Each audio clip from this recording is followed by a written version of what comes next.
This presentation highlights the basics of the Domain Name System, or DNS. After the introduction, we will cover the key components of the Domain Name System and how the name resolution process works. The Domain Name System is a distributed database system that can serve as the foundation for name resolution in a TCP/IP network. DNS is used by most Internet working software, such as web browsers and electronic mail programs, to locate servers and to resolve or map a user-friendly name of a computer to its IP address. Although DNS is most commonly associated with the Internet, private networks also use DNS because of the following benefits. Convenience. User-friendly names are easier for people to remember than numerical IP addresses. Consistency. IP addresses may change, but the server names can remain constant. Simplicity. Users need to learn only one naming convention to find resources on either the Internet or on an intranet. Now, let's look at key components of the Domain Name System. To understand how DNS maps names to IP addresses, you will need to understand the following three components: domain namespace, zones, and name servers. The domain namespace provides the structure of a DNS distributed database. Each domain has a unique name. The domain namespace has a hierarchical structure. The root domain is at the top, and it is represented by a period. Below the root domain, the top-level or first-level domains can be an organizational type, such as COM or EDU, or a geographic location, such as AU for Australia. Second-level domains are registered to individuals or organizations, such as Microsoft.com, the Microsoft Corporation domain. Second-level domains can have many subdomains. And any domain can have hosts. A host is a specific computer within a domain, such as Computer 1 or Web Server 1 in the training subdomain of the Microsoft.com domain.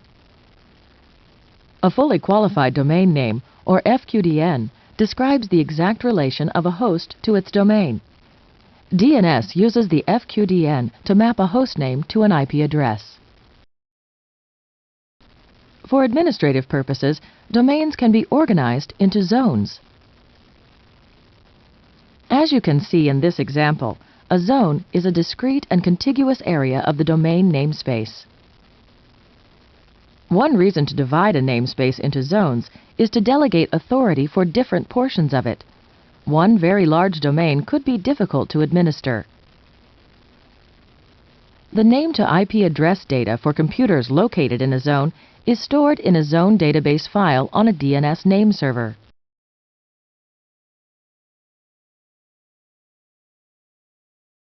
One name server holds the primary zone database file for a zone.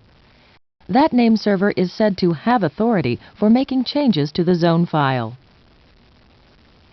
A copy of the zone file may be stored on other servers to balance network load.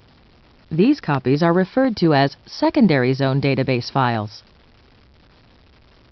The secondary zone database files are updated regularly from the primary zone database file by a process called zone transfer. Therefore, either server can answer name resolution queries for that zone. The next section describes how name servers resolve or map user-friendly names to numerical IP addresses.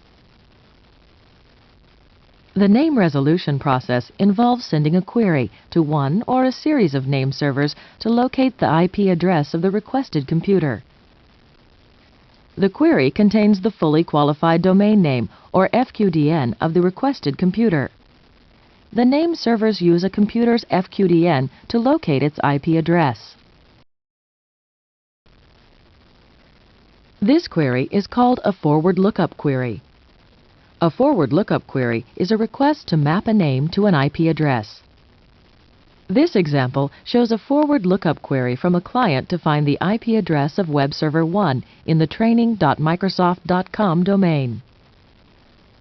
The client queries its local name server for the IP address of webserver1.training.microsoft.com. The local name server checks its zone database file to see if it has authority for that domain.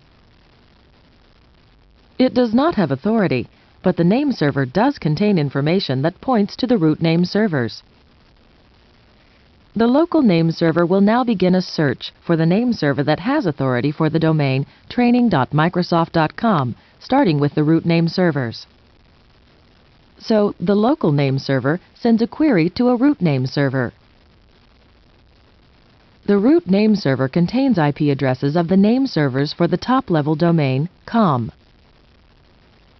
The root name server sends those IP addresses back to the local name server, which then queries a com name server.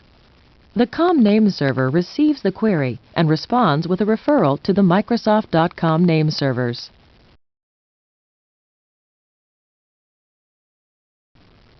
The local name server sends its request.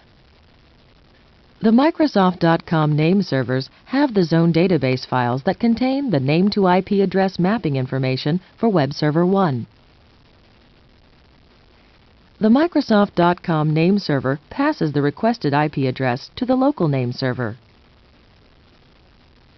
The local name server passes the IP address for webserver1.training.microsoft.com to the client. Then the client establishes a TCP/IP connection with Web Server 1, and data can be transmitted.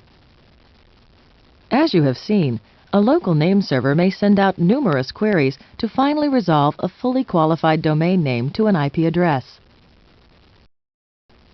DNS, or the Domain Name System, is an integral part of client-server communications in TCP/IP networks. The domain namespace may be divided into zones for administrative purposes.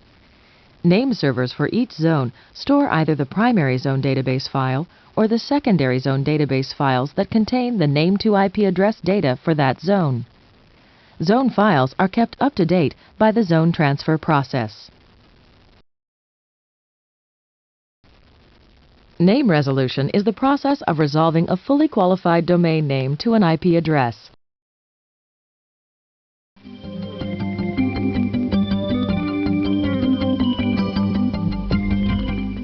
DNS is a distributed database with a hierarchical structure that can serve as the foundation for name resolution in a TCP/IP network.